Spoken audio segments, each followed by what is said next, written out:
Hello everyone friends, on Calavar. Today I'll show you how to install drivers on Windows 11. To do this, open any browser and we'll need a program called Driver Booster. This is not an ad, by the way. I just use this program myself for updates. Search for Driver Booster, go to their website.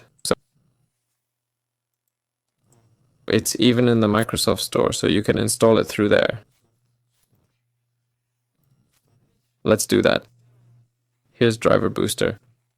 Click Install and wait for it to install. After installation, click the Open button.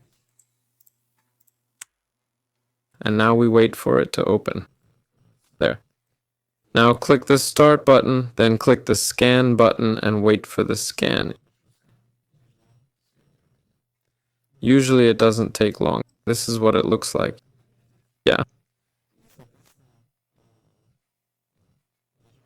And now we select the driver we need here and click the Update Now button. Or you can update it later. That's it. Overall, the program's free, but some features like updating your graphics card driver cost money. But you can see the driver you need to install. Well, wait, what? Oh no, it's actually free. You just click the Update button and that's it. Well, like this one here. Oh wait, no, that's the Pro version. But to update your graphics card drivers, which aren't available in the free version, just download the app for your card. For AMD, it's AMD Card Driver.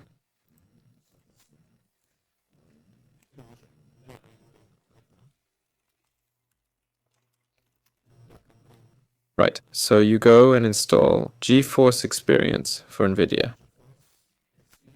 Download it, open it up, and there's the NVIDIA app. Open it and update your drivers.